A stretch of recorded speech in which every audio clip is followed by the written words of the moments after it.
E aí, gente, tudo bem? Voltando aqui para mais uma aula hoje. Aula essa que a gente vai continuar os nossos exercícios lá do módulo 4 da frente C de Física, aqui do Pré-Medicina, usando a nossa apostila 2 do Bernoulli, tudo bem? Aula essa que vai trazer a seção Enem dos exercícios. Reparem, gente, quantas questões tem nas sessões Enem que a gente vê dos capítulos. São duas, às vezes uma, às vezes três, mas nem todas são do Enem mesmo. E reparem que aqui tem 8 questões e são todas do Enem. O que isso significa? Pô, será que esse assunto cai? Será que esse assunto você tem que estudar 10 vezes? Será que é um assunto que vale a pena você saber de trás para frente, de frente para trás? Não tenham dúvidas, né, gente? Corrente elétrica contínua, corrente elétrica alternada, leis de Ohm, resistência, cálculo de potência, energia elétrica. Todo ano tem no Enem pelo menos uma ou duas questões disso. Então imaginem aqui comigo. Pô, se eu já vou para a prova sabendo que vão cair 2 questões daquele ou mais daquele assunto. Se eu não estou sabendo aquele assunto, alguma coisa está errado, né, gente? Então é o tipo de assunto que vocês têm que saber de frente para trás, de trás para frente, tudo bem? Reassistam as aulas que eu mandei, as aulas teóricas. Tem uma aula lá de corrente elétrica, tem uma aula de corrente elétrica alternada, tem uma aula de história da eletricidade, tem uma aula de resistores, tem uma aula de associação de resistores. Poxa, só reassistir, reassistam 10 vezes se for preciso. Primeira questão então na página 94, abram aí a sua apostila 2, página 94, módulo 4, da frente C. A primeira questão da seção Enem diz o seguinte, Enem 2017, questão recente. Dispositivos eletrônicos que utilizam materiais de baixo custo, como polímeros semicondutores, têm sido desenvolvidos para monitorar a concentração de amônia, gás tóxico incolor, em granjas avícolas. A polianilina é um polímero semicondutor que tem o valor de sua resistência elétrica nominal quadruplicada quando exposta a altas concentrações de amônia. Na ausência de amônia, a polianilina se comporta como resistor ôhmico. Graças a Deus o resistor é ôhmico. Se o resistor é ôhmico, no gráfico, corrente pela diferença de potencial, esse gráfico é uma reta, vocês lembram? E caso eu calcule a tangente do ângulo dessa reta, eu tenho a resistência. Ou basta eu analisar aqui qualquer um dos pontos. Sempre a resistência vai ser a mesma em qualquer um dos pontos. E aí, vem aquilo. Vocês acham que no Enem todo resistor vai ser ôhmico? Vocês acham... Lembra aquele gráfico de dilatação térmica do simulado, que o gráfico fazia assim? E você só devia analisar a parte do gráfico que era reta? Que tiveram muitas dúvidas, o pessoal me perguntando, poxa, mas a dilatação térmica não é sempre reta? E eu falei assim, não é sempre reta. A mesma coisa para resistores. Nem todo resistor vai ser uma reta. Mas o que a gente consegue analisar aqui desse resistor, para a gente fazer cálculo para o ensino médio, é de resistor ôhmico. Ou seja, você deve analisar a porção do gráfico que seja uma reta. Vai cair no Enem esse ano um resistor não ôhmico, que o gráfico vai estar curvado e depois vai ficar reto. Vai cair no Enem. Se eu estou falando que vai cair, é porque vai cair. Então, por favor, tratem apenas da área que for, do gráfico que for de resistor ôhmico, ou seja, seja uma reta. Aí esse gráfico aqui está lindo, maravilhoso, né? Por quê? Porque ele é todo reto. Então vamos fazer aqui a primeira questão. Olha lá, é um gráfico de corrente por diferença de potencial. Então eu vou aplicar U é igual a R vezes I. Lucas, qual o ponto que eu pego? Qualquer um, o resistor não é ôhmico, então sua resistência é constante sempre. Essa é a característica do resistor ôhmico, lembra? Resistor ôhmico, a resistência dele é constante sempre. Ou seja, qualquer ponto. Eu vou pegar esse ponto aqui que está pegando 2 volts. E a corrente que passa, se eu pegar o ponto de 2 volts, é de 4 Cuidado, a unidade vezes 10 a menos 6 amperes. Lucas, de onde você tirou esse 10 a menos 6? Olha, do gráfico. Ele me deu um gráfico corrente, ele falou que a corrente aqui é dada em 10 a menos 6 amperes. Olha aí para o gráfico que está aí. Tudo bem?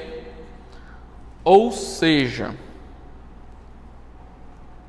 tá tranquilo? Ele quer saber a resistência elétrica da polialanina na presença de concentrações em ohms. Em ohms. Ou seja, ele me deu a diferença de potencial vale 2, a corrente vale 4, não é isso?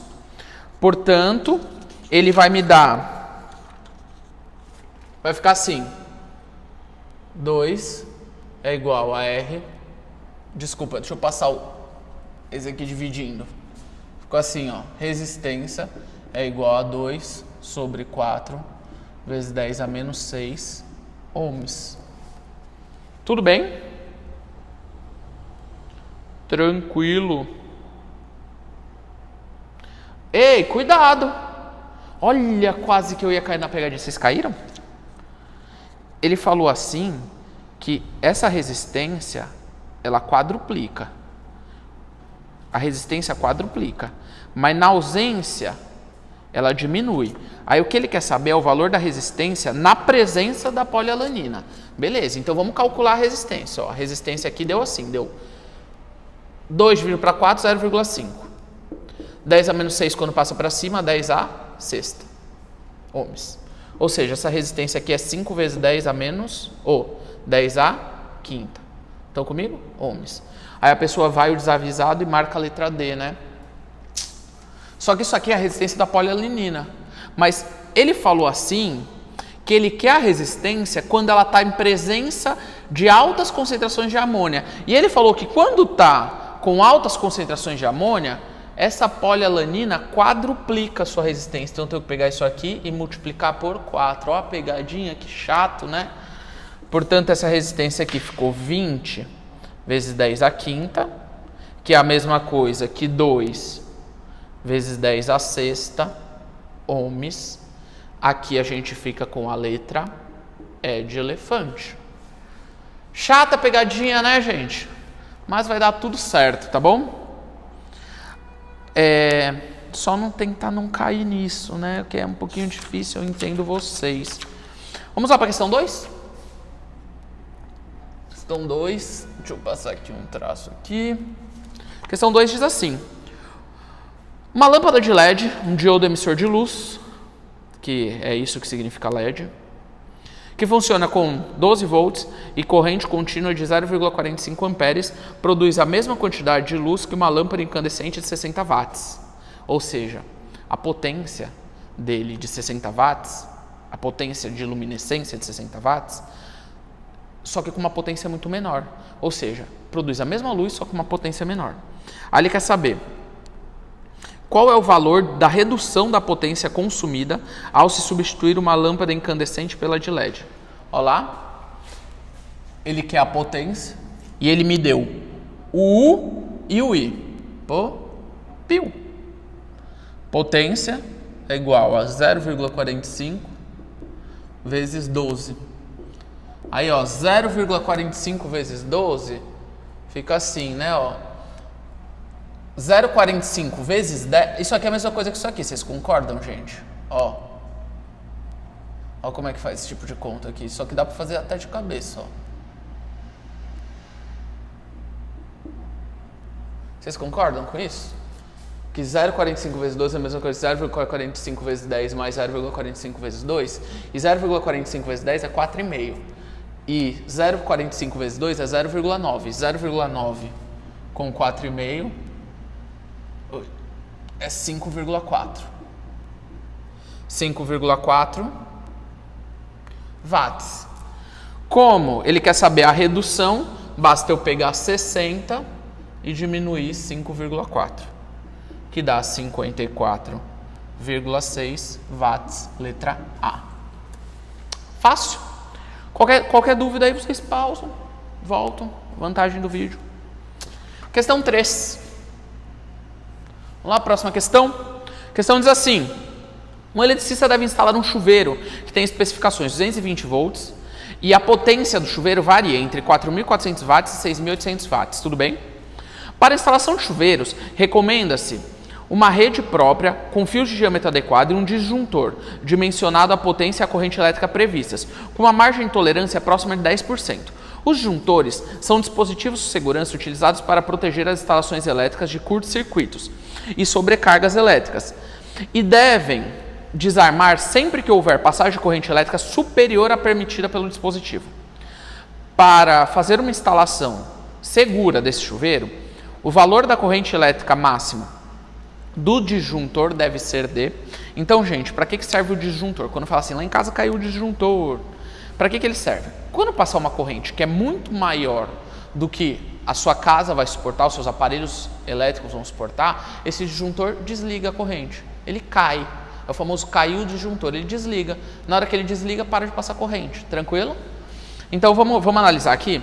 Olha aqui para mim. A DDP é constante. O que varia é a potência. Ó, a DDP é constante, o que varia é a potência. Gente, vocês concordam que quanto maior for a potência... Como isso é constante, quanto maior for a potência, maior é a corrente? Quanto maior a potência, maior a corrente. Portanto... Para eu analisar qual a corrente do disjuntor, eu vou usar a potência máxima que esse chuveiro pode trabalhar. Tudo bem? Então, eu vou usar essa potência máxima aqui. Por que eu vou usar a potência máxima? Para eu analisar a corrente máxima que aquele disjuntor vai deixar passar. Olha aqui para mim. Aqui fica, então, 6.800 watts é igual a corrente vezes a DDP, que é de 220 volts. Ó, então corto 0 com 0. Essa corrente aqui ficou 680 dividido para 22. Ó, vou fazer aqui em cima, ó, 680 dividido para 22, ó. Ó, aqui dá 2, dá 66, sobra 2, 0. Isso aqui dá mais ou menos 2,1, desculpe, 220, desculpa gente, aqui ó, é 6.800 watts para 220 volts, não é isso? Pronto, então é 680, tá certo sim, 680 dividido para 22, ó, dá 20, dá 1, mais ou menos 21 amperes, tranquilo? Se eu analisar a potência, a corrente máxima que vai passar. Por quê? Porque vai ser graças... Opa, tem um erro de conta bem aqui, ó. 31, ó. Aqui é um 3. Pronto, tudo certo. 31. Ou seja, 31 amperes é a corrente máxima que vai passar naquele chuveiro para que ele funcione segundo as normas, segundo as especificações do chuveiro. Então, olha aqui para mim, ó. O que eu fiz? Peguei a potência máxima. Por que eu peguei a potência máxima? Porque a corrente eu quero que seja máxima. A DDP de 220 volts, calculei aqui minha corrente. Minha corrente deu aproximadamente 31 amperes. Gente, presta atenção. Vocês concordam que se eu colocar um disjuntor de 30 amperes, na hora que ele atingir 30 amperes, o que vai acontecer com ele? Desliga. Pô, não faz muito sentido, porque eu nunca vou conseguir atingir a potência máxima do chuveiro, vocês concordam? Ou seja, eu preciso de um disjuntor que esteja acima de 31 amperes, mas que tenha ali aproximadamente 10% acima disso. Ou seja, se eu pegar 10% acima disso, vai dar 34, alguma coisinha. Por isso que eu vou usar um disjuntor de 35 amperes, letra D. Ou seja, vamos lá, 31 amperes é a corrente que o chuveiro gostaria que passasse para que ele atingisse a potência máxima. Se eu colocar um disjuntor de 30 amperes, o que vai acontecer, gente? Quando bater 30,5, ele cai. Então não vale a pena eu colocar um de 30 amperes. Logo eu vou colocar o seguinte, um de 35 amperes, porque dá aquela margem de 10%, fica tranquilo e o chuveiro consegue funcionar com a sua potência máxima. Por que não colocar de 40? Porque senão eu vou aumentar muito a corrente, pode ser que queime o chuveiro. Tranquilo?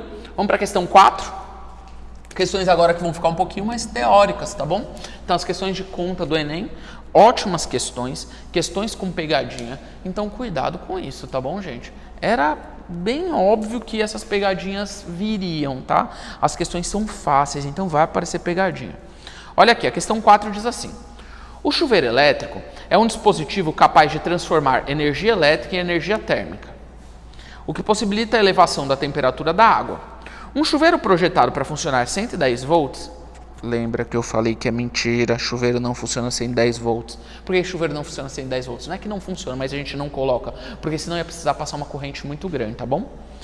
Pode ser adaptado para funcionar a 220 volts, de modo a manter inalterada a sua potência. Gente, olha aqui. A potência vai ficar constante. Tudo bem?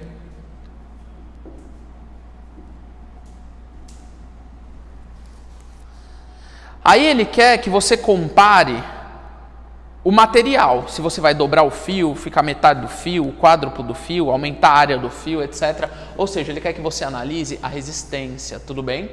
Então, olha aqui, esse vai ficar constante. Para isso ficar constante, gente, o que vai acontecer com o U? Vai de 110 para 220, vai dobrar, não vai? Ó, vai dobrar o U. Se vai dobrar o U, ó, o 2 vai ao quadrado, 4... o quadrado sobre R. Vocês concordam que para a potência ficar igual a de cima, eu preciso multiplicar a resistência por 4? Por que por 4? Para poder cortar? Então eu preciso de uma resistência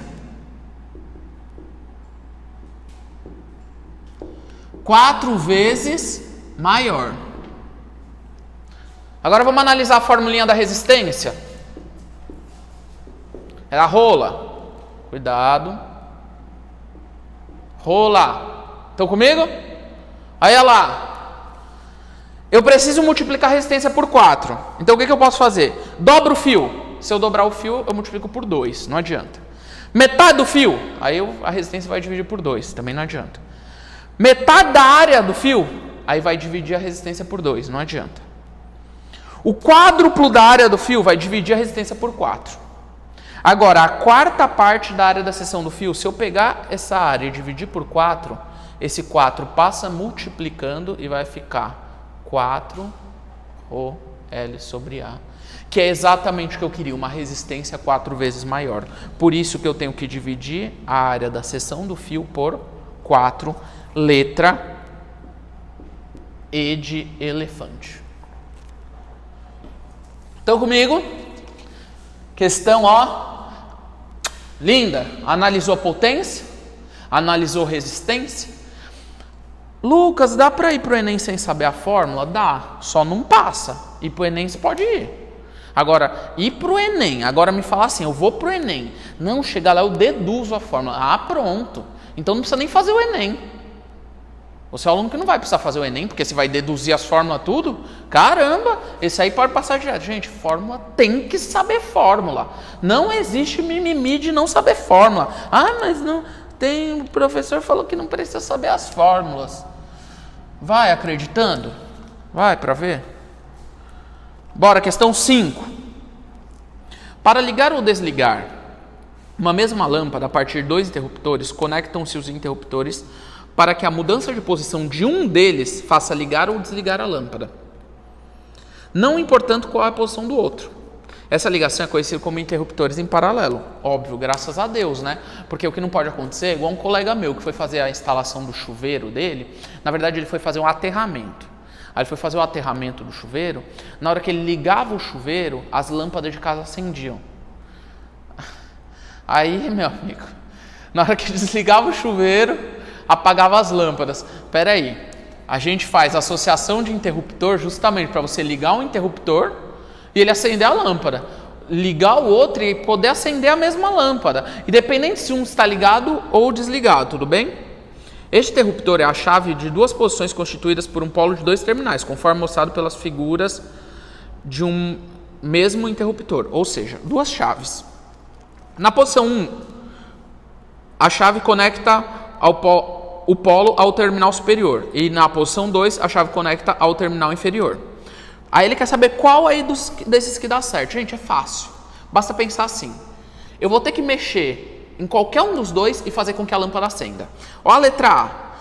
Gente, vocês concordam olha, eu vou chamar o interruptor da esquerda de interruptor 1 e o interruptor da direita de interruptor 2. Então, olhem para a letra A. Vocês concordam que o segundo interruptor, interruptor 2, se eu mexer nele, se eu fechar essa chave dele, a lâmpada fica desligada? Então, não adiantou nada. Bem aí, a lâmpada já está desligada, na posição que está. Se você mexer no segundo, ela vai continuar desligada, então não adiantou nada. A letra B, ó, se eu mexer, do jeito que está aí, a lâmpada está desligada. Se eu mexer na chave 1, continua desligada a lâmpada, vocês concordam? Não pode ser. Então, vamos para C. Do jeito que está aí, a lâmpada está ligada. Show, show, ligada. Se eu mexer no interruptor 1, ela desliga. Ótimo. Agora, se eu mexer no interruptor 2, eu mexi primeiro no 1, desci o 1, aí eu vou descer o 2. Se eu descesse o 2, o certo era ligar, já que estava desligada. E ela vai permanecer desligada, ou seja, não serve. Quer dizer que se eu desliguei num lugar, quando eu fui para o outro, apertei, ela continua desligada? Não, ela tem que ligar. Vamos para a letra D. Ó, do jeito que está aí, está desligada. Se eu mexer no interruptor 1, continua desligada. Não adianta nada. Vamos para a letra E, que deve ser a correta, se Deus quiser. Nessa posição, a lâmpada está desligada. Se eu descer o interruptor 1, liga. Oh, show. Com ela ligada, se eu subir o interruptor 2, vocês estão vendo ali o interruptor 2? Ó, se eu subir o 2, ela desliga. Estão comigo? Estão comigo? Então, se eu descer a 1 e subir a 2, desliga a lâmpada. Show, maravilha, pô. Ah, e se eu descer a 2, liga de novo. E se eu subir a 1, ela desliga. E assim por diante, você consegue ter o controle da lâmpada. Podem testar aí. Façam um teste aí na casa de vocês sobre esse circuito da letra E. Fica ligando uma e desligando a outra para vocês verem como dá para ligar e desligar, independente de qual seja o interruptor. Por isso que a questão 5, ficamos com a letra E de elefante. Questão 6, gente. Enem. A resistência elétrica de um fio é determinada pelas suas dimensões e pelas propriedades estruturais do material.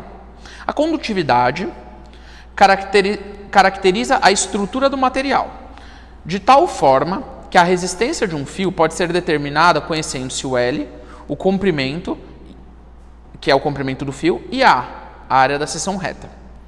Então, assim, ele me deu a condutividade. Ele está falando da condutividade e ele está falando que a condutividade ela caracteriza a estrutura do material.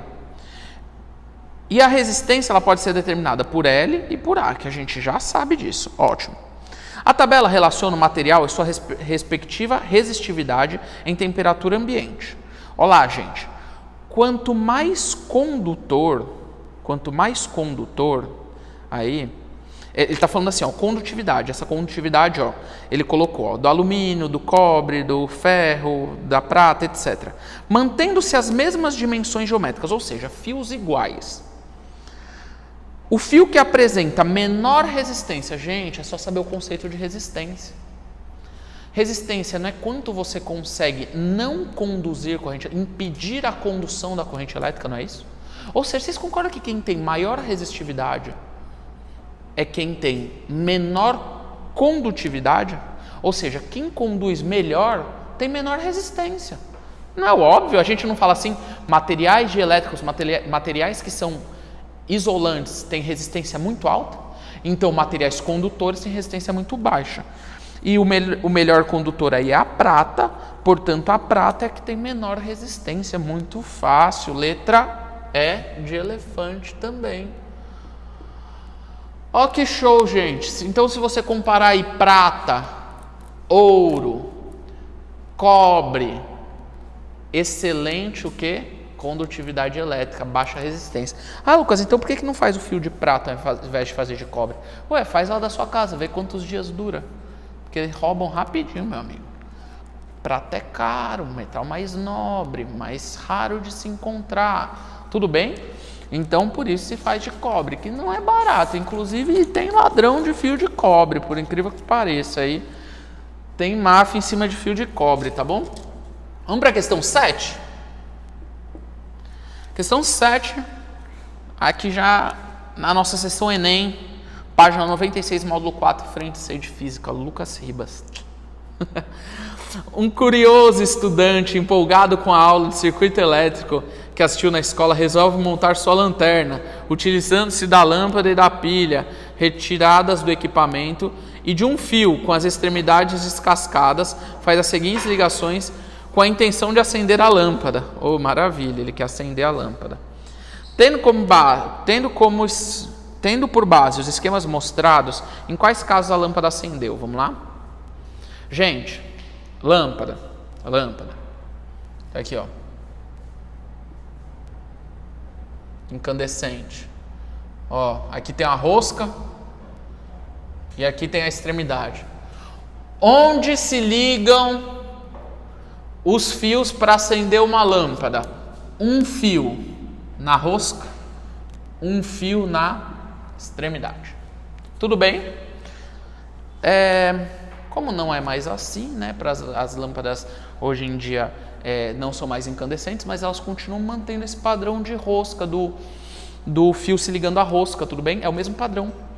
A lâmpada não é mais incandescente, a gente usa a lâmpada de LED muitas vezes. Ainda existem as incandescentes, ainda existem as fluorescentes, mas a gente usa muita lâmpada de LED, mas continua dessa forma, tá bom? Um fio ligado à rosca, outro fio ligado à pontinha ali, à extremidade. Tudo bem? Vamos ver qual acende? Ó, a 1 dá certo. Por que dá certo? Porque uma parte da pilha está bem na pontinha e a outra parte da pilha está ligada pelo fio na rosca. Acendeu. A 2. Pô, a 2, olha lá embaixo, o fio que ele botou na pilha não está encostando no polo da pilha, então não vai acender nunca. A 3 é parecida com a 1, então acende. 3, show. 1. Ah, outra coisa, e na pilha, como é que é, gente? Na pilha é assim, né? Ó. O lado positivo da pilha é sempre aqui, ó, nessa pontinha. Enquanto o lado negativo é a bundinha da pilha toda, tudo bem? Então, um fio tem que estar na pontinha, o outro na bundinha, tudo bem? Então, basta eu conectar isso, de alguma forma, isso na lâmpada, independente de qual seja o polo, para ela acender. Então, a 3 acende. A 4, beleza. Ele pegou a lâmpada e botou no corpo da pilha, nunca vai acender. A 5, ele pegou o fio e botou no vidro da pilha, nunca vai acender. A 6, ele colocou os dois polos da pilha ligados na rosca da lâmpada. Tem que ser um na rosca e um na ponta, não acende. E a 7, ele colocou um polo da pilha na rosca, o outro polo da pilha na ponta, acende. Tudo bem, gente? Esqueminha aqui da pilha? Tá bom? Para a questão 8. Questão mais tranquila essa da pilha. Questão 8, questão típica do Enem. Uma questão que vai trazer o cálculo da conta de luz. Já falei para vocês. Tem gente que pensa que estudar para o Enem é só pegar a apostila e sair lendo. Tem muitas outras coisas que caem no Enem que são importantíssimas vocês estudarem. Exemplo, a conta de luz de vocês. Estão na quarentena, não estão? O que vocês vão fazer? Tarefa de casa, pega a conta de luz e vão estudar. Conta de luz. Como é que é calculado? Qual o preço do quilowatt-hora? Como é que foi calculada a sua conta de luz? Quais impostos você pagou sobre a conta de luz? Como é que foi seu consumo médio, seu consumo mensal? Faz uma média dos seus consumos. Faz cálculo de média mesmo lá para matemática, tá bom? Aproveita. Porque ele mostra lá na conta de luz quais foram os seus consumos nos meses anteriores. E é bom que dá até uma economizada de energia nesse momento que a gente vai ficar só em casa. Outra coisa, não é porque agora não vai cortar a luz que você vai parar de pagar, viu? Porque se parar de pagar, uma hora paga, então... Podemos estimar o consumo de energia elétrica de uma casa considerando as principais fontes de consumo. Pense na situação em que apenas os aparelhos que constam da tabela a seguir fossem utilizados diariamente da mesma forma. A tabela fornece a potência e o tempo efetivo do uso diário para cada um dos aparelhos domésticos. Olha, ele colocou aí. Gente, aí ele falou, supondo que o mês tenha 30 dias e que o custo de 1 kWh é de 40 centavos, o gasto com energia elétrica mensal dessa casa é de aproximadamente, olha para cá, potência é energia pelo tempo. Logo, energia é potência vezes tempo. Se eu colocar a potência em quilowatt e o tempo em horas, a energia vai dar em quilowatt-hora. Outra coisa, não é quilowatt por hora, é quilowatt vezes hora, é quilowatt hora. Tudo bem? Vamos calcular aqui para cada um dos aparelhos, lembrando que ele me deu o tempo diário. Aí eu vou pegar toda essa energia e multiplicar por 30 para eu descobrir para um mês e vou multiplicar por 40 centavos, que é o preço de 1 kWh. Tudo bem? Olha lá, ó. Então para o ar-condicionado ficou assim, ó. A potência do ar-condicionado é 1,5 e você usou 8 horas por dia. Então ficou 8 vezes 1,5, que é 12. Tudo bem? 12 kWh. Vamos lá. Segundo dado. Chuveiro elétrico, 3,3 kW em 1/3 de hora. Logo, isso aqui ficou 1,1 kWh.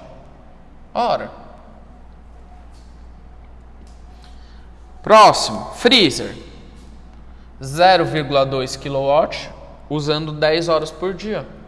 Logo, 2 kWh.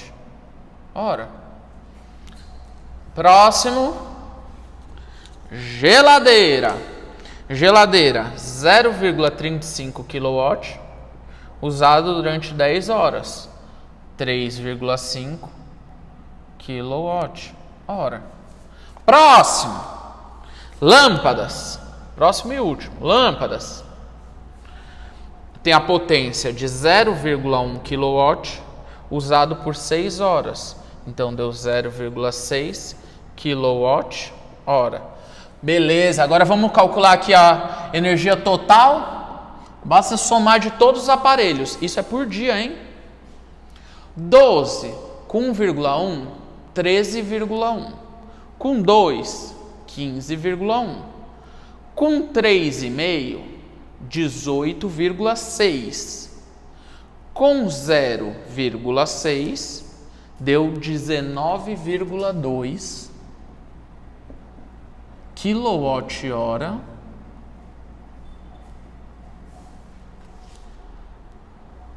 que eu gastei de energia em um dia. Como eu quero saber para o mês, eu vou pegar isso aqui e vou multiplicar por 30. Multiplicando isso aqui por 30 fica assim, ó. 6, 7, ficou 576 kWh. Como custa 40 centavos cada kWh e você quer saber o preço da conta de luz, basta eu multiplicar isso aqui por 40 centavos, que é 0,4 reais. Tudo bem?